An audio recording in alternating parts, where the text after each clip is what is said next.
Imagine que você dê um passeio até o mercado, mas ao invés de ver frutas ou legumes, você vê um mercado cheio de mulheres solteiras procurando desesperadamente por um parceiro. Essa é a realidade para milhões de pessoas em toda a China neste momento. Estas são as chamadas mulheres que sobraram.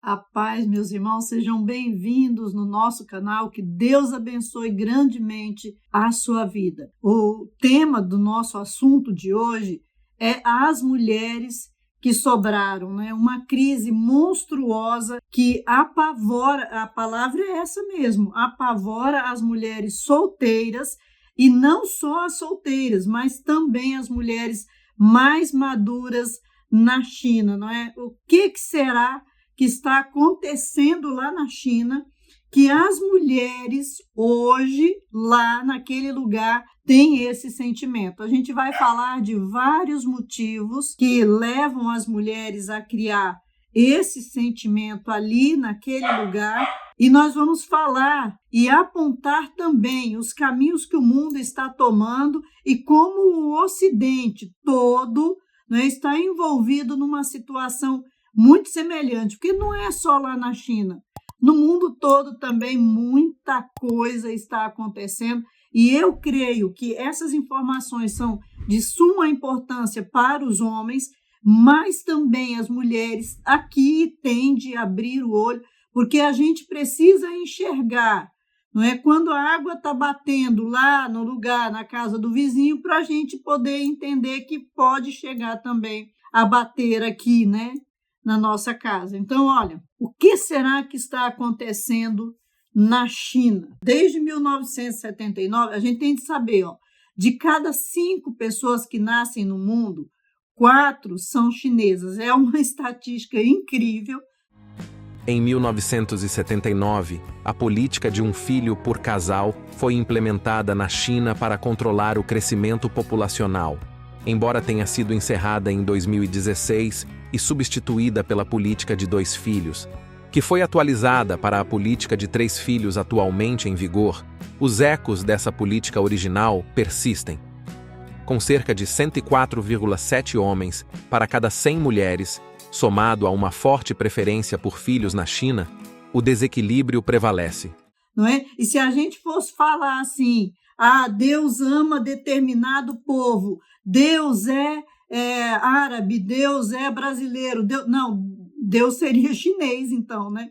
Porque olha essa condição de, parece que existe uma dedicação maior ali a esse povo. Então, a partir de 1979, eles começaram um controle de população por causa do espaço territorial, era uma questão mesmo geopolítica. E em 1979 surgiu a política do um filho. Aí depois, em 2016, eles abriram para a política de 2 filhos. E atualmente agora a política nacional é de 3 filhos por causa de uma pressão externa, não é? É isso que eu não consigo entender. Eles querem fazer um controle populacional e, ao mesmo tempo, pressionam um país que tem regras para cuidar dessa questão do aumento populacional. Aqui no Brasil, a população de homens é um pouquinho menor do que a população de mulheres. Lá na China, a população de homens é maior do que a população de mulheres, mas é muito interessante uma questão. Mesmo a população de homens sendo maior, as mulheres estão nessa condição. As mulheres têm esse título porque são as que sobraram, as sobras, as que ninguém quiseram, as mulheres que ninguém quis, passam um terror lá nesse país. E as mulheres que ainda não são casadas, que são novinhas, também ficam angustiadas, porque elas têm medo de serem as mulheres que sobram, serem chamadas de sobra. Nenhuma mulher quer ser chamada de sobra lá na China, e também as famílias dessas mulheres não querem ter uma mulher sobra dentro da família, aquela mulher que não casou. Então, esse título de sobra para eles, assim, é muito ruim. A família fica, né? Aqui na nossa casa a gente tem aquela que sobrou, né? Ninguém quis, ninguém, sabe, né? Não conseguiu ninguém, não é também que ninguém quis, mas também não conseguiu. Então, olha, mesmo tendo uma população de 104 homens para cada 100 mulheres, ainda tem mulheres sobra. E eu vou falar os motivos aqui. O primeiro motivo é porque os homens chineses, eles preferem as mulheres mais novas, as mulheres acima dessa faixa, né, vão ter mesmo uma grande dificuldade de encontrar um parceiro, porque é uma condição dos homens para o casamento é escolher mulheres mais novas, mulheres mais férteis, mulheres que podem realmente cuidar da família, ajudar na família. Outra questão, não fica só na preferência dos homens. O pior não é isso daí. O pior é o ativismo pelo direito das mulheres, que também entrou dentro desses países. A gente pensa que não chegou lá, é um país comunista, pensa lá em Cuba se também não tem essa questão da arrogância feminina, porque sim, o ativismo pelo direito das mulheres só traz uma arrogância, um desejo de hegemonia que se instala dentro, eles instalam isso sem a mulher perceber dentro do coração da mulher e inverte as ordens naturais do universo, de Deus, não é? Olha, o incentivo pelo mercado de trabalho dizendo assim, porque aqui é assim, ele pode te deixar, aí ele vai te trair, vai te abandonar, então você tem de ir para o mercado de trabalho para você não ser dependente, porque daí ele te larga, depois você fica na pior e tal.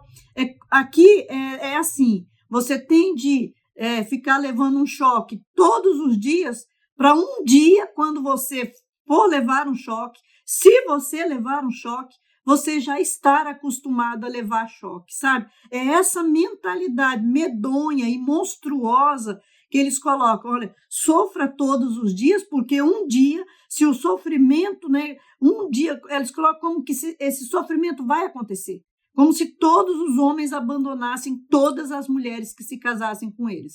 É uma coisa impressionante. A gente sabe que aconteceu de homens fazerem isso no passado.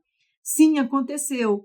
Mas o quanto aconteceu? Era raro acontecer, a maioria dos homens não fazia isso. Então, a gente tem de olhar para essas condições que eles levam. Então, o ativismo pelos direitos das mulheres, levando as mulheres para o mercado de trabalho, lá usando essa desculpa, se você for uma mulher sobra, aí você não vai ficar nessa condição, né, de desvalida, e aí sofrendo e tal, e coloca essa condição e a mulher vai para o mercado de trabalho. E nessas condições aí, para trazer segurança e todas essas coisas, se cria todo um desconceito, uma destruição mesmo dos conceitos naturais. Aí a mulher vai, claro, ela vai estudar, ela vai, né, e vai ficar ali.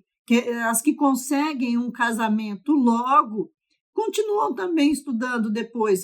Lá não tem essa questão o homem nunca fez isso com a mulher, nunca impediu o crescimento da mulher. Na verdade, o homem sempre valorizou o crescimento da mulher, porque também era uma forma dele receber algum tipo de ajuda, porque muitos homens era um fardo muito pesado também naquele tempo, e eles eram quase que um burro de carga, entende? Então, assim, quanto mais a mulher pudesse ajudar, ele ia favorecer isso. E também, quanto mais ele pudesse ajudar a mulher, criando todos os recursos e mecanismos que os homens foram criando. Não pensa que a máquina de lavar já apareceu como máquina de lavar, não. Eles montavam madeira, né? Faziam rodas de madeira, negócio para a mulher poder lavar roupa. Tem países que é muito frio, é muito difícil. Aqui no nosso país é um clima tropical, alguns lugares são mais quentes, outros são mais temperados, alguns um pouquinho mais frio, mas para lá neva, é uma condição extrema. Então lá, desde tão distante, eles vêm movendo recursos para facilitar a vida da mulher, para que ela pudesse fazer seu serviço doméstico sem sofrer tanto. Agora, lá na China, dentro dessa condição, olha o que acontece. Os pais com medo, né? A família não quer essa filha sobra, os pais com medo da filha não casar, né? Até os 22 anos por aí, começar a passar e aí a coisa vai ficar feia para ela. O que os pais fazem? Fazem um currículo, mas não é um currículo assim normal, né? Tem informações além, como já é formado, já tem nível superior, já tem uma renda estável de XX, já tem uma casa própria, já tem um carro. Então, colocam coisas que podem assim chamar a atenção do homem e, quem sabe, né, consegue. Então, os pais levam um currículo, estão frequentando esse mercado de casamento, levando o currículo das filhas, mais é das filhas, mas tem alguns pais que levam o currículo também dos filhos, porque aí vai aparecer aquele monte de currículo de mulher, e aí eles vão falar, ajudar o filho, falar, filho, essa daqui tem mais recurso, essa aqui vai para essa direção aqui, e aí eles entram naquela hipergamia social, que é a questão de manter o crescimento daquela família e uma condição de vida melhor. Então, eles vão nessa condição. É menos os que levam currículo de homem, mais são os que levam currículos de mulher. Também tem uma indústria gigantesca de encontros, e essa indústria lá na China, gente, movimenta, né? Essa é a palavra, movimenta mais de 300 milhões por mês, né? E é milhões de dólares. Ou, por mês não, 300 milhões de dólares por ano lá na China. Porque eles entram nessas condições aí, porque lá nenhuma mulher, eu vou repetir, nenhuma mulher quer ser chamada de mulher sobra, porque essa condição aí mexe com a condição emocional da mulher, deixa as mulheres desesperadas mesmo, mas isso aí é uma condição que está afetando vários lugares do mundo. Em vários lugares do mundo já tem mulher já angustiada porque passou da faixa. Olha, lá na China, se não casou até 25 anos, aí a coisa tá feia mesmo. E aí a condição afetiva, a desestabilização emocional da mulher não garante bom desempenho para ela no trabalho, na família. Aí vem a histeria, vem a ira, vem a cólera, vem vários sentimentos. Então, aumenta o estresse emocional da mulher e leva a mulher para a condição de tratamentos médicos, que é o que a China também tenta evitar. Há uma estimativa na China que existem 7 milhões de mulheres sobra lá na China. E isso a partir dos 25 anos, mas dentro de um pequeno espaço, é de 25 a 34 anos.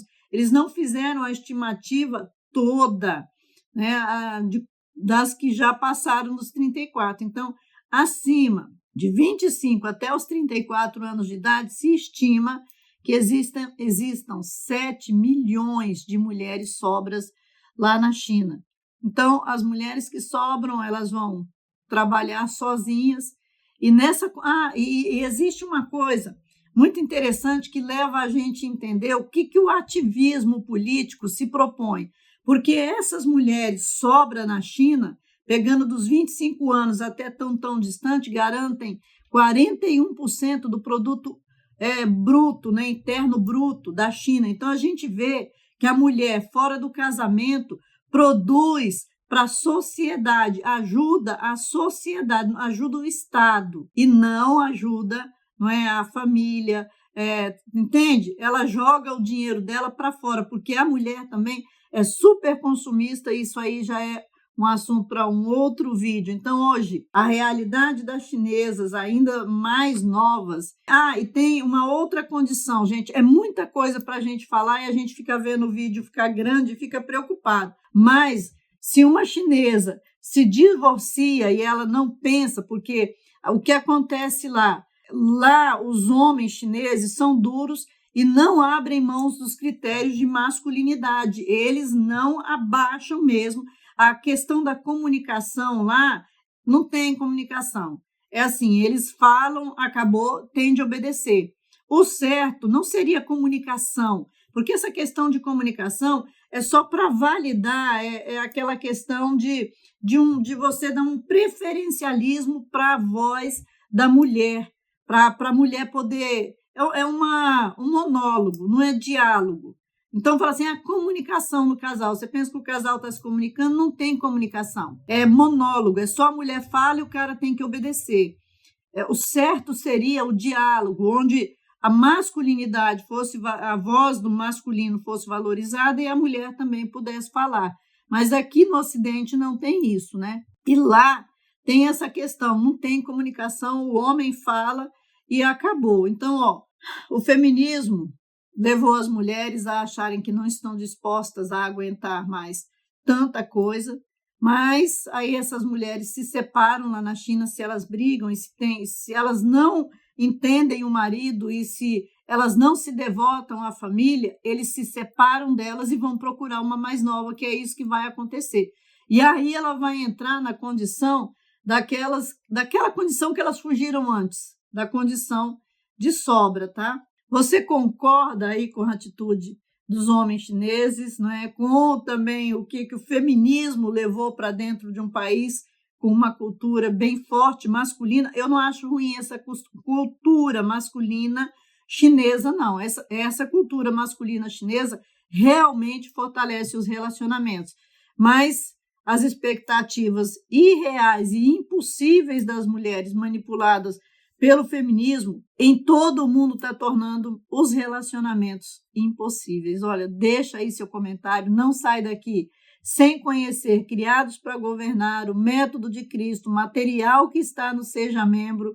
E olha que a gente já está dando um gostinho do próximo livro, semelhante a ele, que era para ter vindo no ano passado, depois era para ter vindo em janeiro, aconteceram tantas coisas, não deu certo de vir, e está vindo agora, e a previsão do Mentalidade do Leão era para junho desse ano, e provavelmente a gente vai lançar semelhante a ele num mês, e o livro Mentalidade de Leão no outro mês. Então, já aguenta aí que vem muita coisa boa esse ano.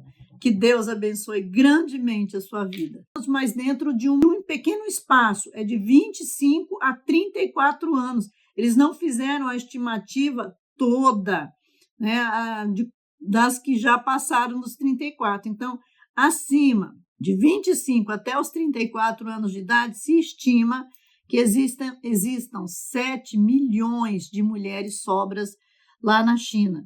Então, as mulheres que sobram, elas vão trabalhar sozinhas. E existe uma coisa muito interessante que leva a gente a entender o que o ativismo político se propõe. Porque essas mulheres sobram na China, pegando dos 25 anos até tão distante, garantem 41% do produto bruto, né, interno bruto da China. Então, a gente vê que a mulher fora do casamento produz para a sociedade, ajuda a sociedade, ajuda o Estado e não ajuda, não é, a família, entende? Ela joga o dinheiro dela para fora, porque a mulher também é super consumista, e isso aí já é um assunto para um outro vídeo. Então, hoje, a realidade das chinesas ainda mais novas. E tem uma outra condição, gente, é muita coisa para a gente falar e a gente fica vendo o vídeo ficar grande e fica preocupado. Mas se uma chinesa se divorcia e ela não pensa, porque o que acontece lá os homens chineses são duros e não abrem mãos dos critérios de masculinidade, eles não abaixam mesmo. A questão da comunicação lá, não tem comunicação. É assim, eles falam, acabou, tem de obedecer.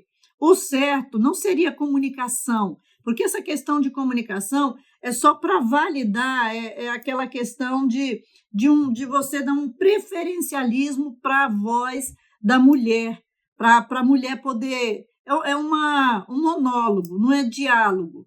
Então, fala assim, a comunicação no casal. Você pensa que o casal está se comunicando, não tem comunicação. É monólogo, é só a mulher fala e o cara tem que obedecer.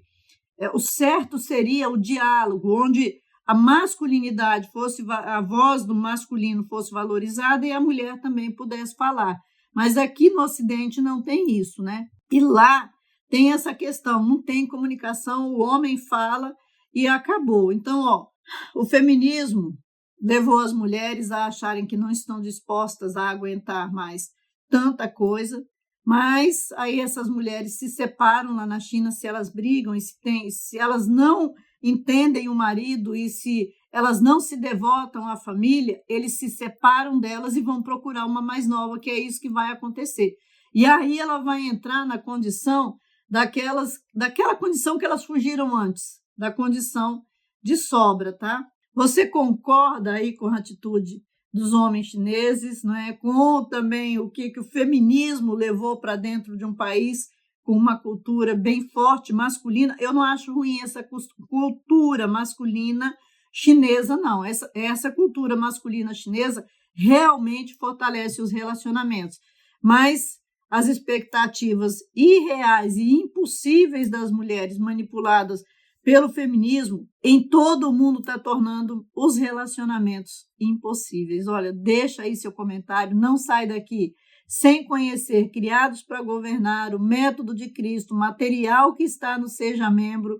E olha que a gente já está dando um gostinho do próximo livro semelhante a ele, que era para ter vindo no ano passado, depois era para ter vindo em janeiro, aconteceram tantas coisas, não deu certo de vir, e está vindo agora, e a previsão do Mentalidade do Leão era para junho desse ano, e provavelmente a gente vai lançar semelhante a ele num mês, e o livro Mentalidade de Leão no outro mês. Então, já aguenta aí que vem muita coisa boa esse ano. Que Deus abençoe grandemente a sua vida.